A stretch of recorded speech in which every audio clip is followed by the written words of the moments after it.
창세기 노아의 자손들 10장 노아의 아들 셈과 함과 야펫의 족보는 이러하다. 홍수가 있은 뒤에 그들에게서 자식들이 태어났다. 야펫의 아들은 고메르, 마곡, 마다이, 야완, 투발, 메색, 티라스이다. 고메르의 아들은 아스크나즈, 리팟, 토가르마이고 야완의 아들은 엘리사아, 타르시스, 키팀, 도다님이다.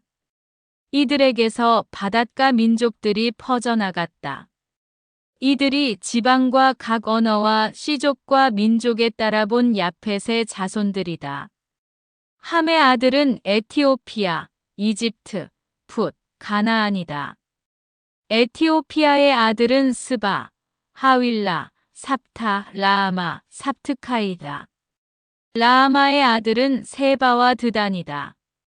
에티오피아는 니무롯을 낳았는데 그가 세상의 첫 장사이다. 그는 주님 앞에도 알려진 용맹한 사냥꾼이었다. 그래서 니무롯처럼 주님 앞에도 알려진 용맹한 사냥꾼이라는 말이 생겼다. 그의 왕국은 시나르 지방의 바벨과 에렉과 아카드와 칼레에서 시작되었다. 그는 그 지방을 떠나 아시리아로 가서 니네베와 르호보니르와 켈라를 세우고 니네베와 큰 성읍 켈라 사이에 레센을 세웠다. 이집트는 루드인, 아남인, 르합인, 납투인, 파트로스인, 후에 필리스티아족이 나온 카슬루인, 캅토르인을 낳았다. 가나안은 맏아들 시돈, 히타이트, 여부스족, 아모리족, 기르가스족, 히위족, 아르케족, 신족, 아르왓족, 체메르족, 하맛족을 낳았다. 그 뒤에 가나안족의 씨족들이 사방으로 흩어져 나갔다. 가나안족의 경계는 시돈에서 그라르 쪽으로 가자까지 이르고 소돔과 고모라와 아드마와 츠보임 쪽으로는 레사에 이르렀다. 이들이 씨족과 언어와 지방과 민족에 따라 본 함의 자손들이다. 셈에게서도 자식들이 태어났는데 그는 에베르의 모든 아들들의 조상이며 야펫의 맏형이다. 셈의 아들은 엘람, 아시리아, 아르팍삿, 루드, 아람이다. 아람의 아들은 우츠, 훌, 게테르, 마스이다. 그리고 아르팍삿은 셀라흐를 낳고 셀라흐는 에베르를 낳았다. 에베르에게서는 아들 둘이 태어났는데 한 아들의 이름은 펠렉이다. 그의 시대에 세상이 나뉘었기 때문이다. 그 동생의 이름은 욕탄이다. 욕탄은 알모닷, 셀렙, 하차르마웻, 예라, 하도람, 우잘, 디클라, 오발, 아비마엘, 스바, 오피르, 하윌라, 요밥을 낳았다. 이들이 모두 욕탄의 아들들이다. 그들의 거주지는 메사에서 동부 산악지방인 스파르 쪽까지였다. 이들이 씨족과 언어와 지방과 민족에 따라 본 셈의 자손들이다. 이것이 민족 계보에 따라 본 노아 자손들의 씨족들이다. 홍수가 있은 뒤에 이들에게서 민족들이 세상으로 갈라져 나갔다.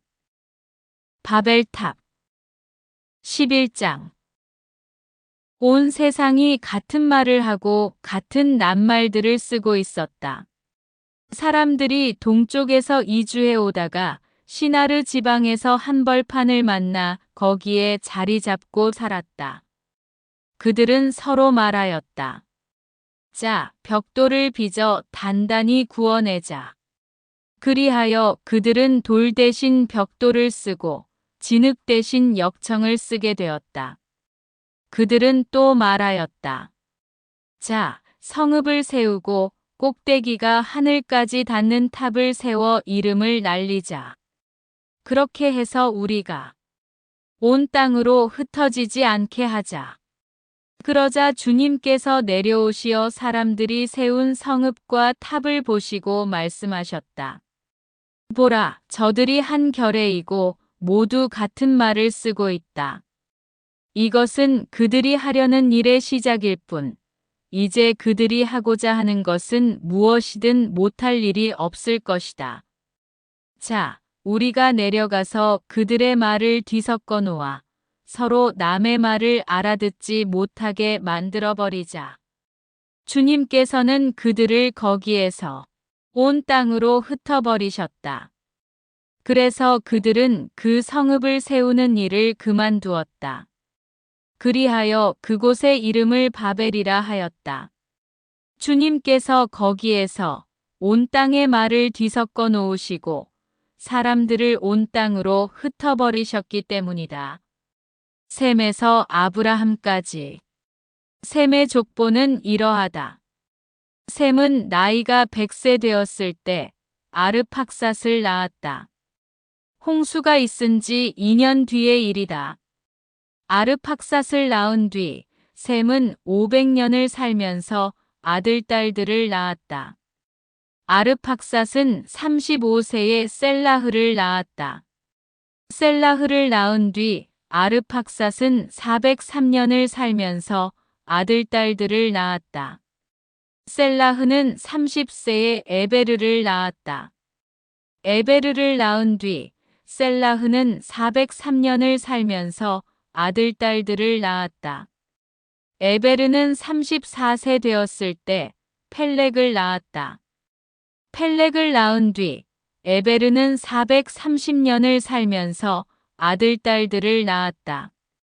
펠렉은 30세 되었을 때 르우를 낳았다. 르우를 낳은 뒤 펠렉은 209년을 살면서 아들, 딸들을 낳았다. 르우는 32세 되었을 때 스룩을 낳았다. 스룩을 낳은 뒤 르우는 207년을 살면서 아들, 딸들을 낳았다. 스룩은 30세 되었을 때 나호르를 낳았다.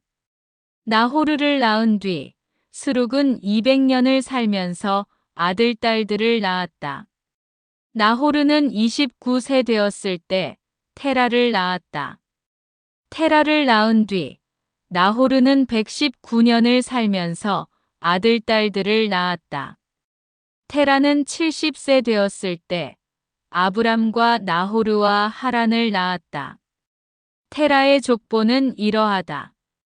테라는 아브람과 나호르와 하란을 낳고 하란은 롯을 낳았다. 그러나 하란은 본고장인 칼데아의 우르에서 자기 아버지 테라보다 먼저 죽었다. 아브람과 나호르가 아내를 맞아들였는데 아브람의 아내 이름은 사라이이고 나호르의 아내 이름은 밀카였다. 밀카는 하란의 딸로서 이스카와 동기간이었다. 사라이는 임신하지 못하는 몸이어서 자식이 없었다. 테라는 아들 아브람과 아들 하란에게서 난 손자 롯과 아들 아브람의 아내인 며느리 사라이를 데리고 가나안 땅으로 가려고 칼데아의 우르를 떠났다. 그러나 그들은 하란에 이르러 그곳에 자리 잡고 살았다. 테라는 205년을 살고 하란에서 죽었다. 아브람이 부르심을 받다. 12장. 주님께서 아브람에게 말씀하셨다. 내 고향과 친족과 아버지의 집을 떠나 내가 너에게 보여줄 땅으로 가거라.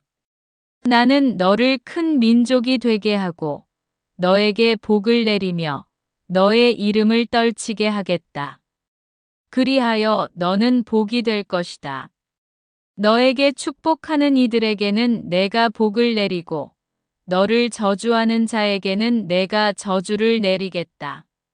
세상의 모든 종족들이 너를 통하여 복을 받을 것이다. 아브람은 주님께서 이르신 대로 길을 떠났다. 롯도 그와 함께 떠났다. 아브람이 하란을 떠날 때 그의 나이는 75살이었다. 아브람은 아내 사라이와 조카 롯과 자기가 모은 재물과 하란에서 얻은 사람들을 데리고 가나안 땅을 향하여 길을 나서 마침내 가나안 땅에 이르렀다. 아브람은 그 땅을 가로질러 스켐의 성소, 곧 모레의 참나무가 있는 곳에 다다랐다. 그때 그 땅에는 가나안족이 살고 있었다. 주님께서 아브람에게 나타나 말씀하셨다. 내가 이 땅을 내 후손에게 주겠다. 아브람은 자기에게 나타나신 주님을 위하여 그곳에 제단을 쌓았다. 그는 그곳을 떠나 베텔 동쪽의 산악 지방으로 가서 서쪽으로는 베텔이 보이고 동쪽으로는 아이가 보이는 곳에 천막을 쳤다. 그는 그곳에 주님을 위하여 제단을 쌓고 주님의 이름을 받들어 불렀다. 아브람은 다시 길을 떠나 차츰차츰 네겝 쪽으로 옮겨갔다. 이집트로 간 아브람. 그 땅에 기근이 들었다. 그래서 아브람은 나그네 살이 하려고 이집트로 내려갔다. 그 땅에 기근이 심하였기 때문이다. 이집트에 가까이 이르렀을 때 그는 자기 아내 사라이에게 말하였다. 여보, 나는 당신이 아름다운 여인임을 잘 알고 있소. 이집트인들이 당신을 보면 이 여자는 저자의 아내다 하면서 나는 죽이고 당신은 살려둘 것이요. 그러니 당신은 내 누이라고 하시오. 그래서 당신 덕분에 내가 잘 되고 또 당신 덕택에 내 목숨을 지킬 수 있게 해주시오. 아브람이 이집트에 들어갔을 때 이집트인들이 보니 과연 그 여자는 매우 아름다웠다. 파라오의 대신들이 사라이를 보고 파라오 앞에서 그 여자를 칭찬하였다.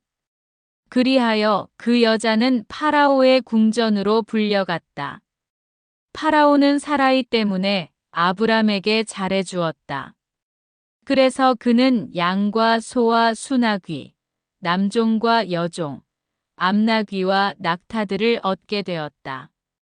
그러나 주님께서는 아브람의 아내 사라이의 일로 파라오와 그 집안에 여러 가지 큰 재앙을 내리셨다. 파라오가 아브람을 불러 말하였다. 내가 도대체 어찌하여 나에게 이런 짓을 저질렀느냐? 그 여자가 내 아내라고 왜 나에게 알리지 않았느냐? 어찌하여 그 여자가 내 누이라고 해서 내가 그를 아내로 삼게 하였느냐? 자, 내 아내가 여기 있으니 데리고 떠나라. 파라오는 신하들에게 명령을 내려 아브람을 그의 아내와 그의 모든 소유와 함께 떠나보내게 하였다.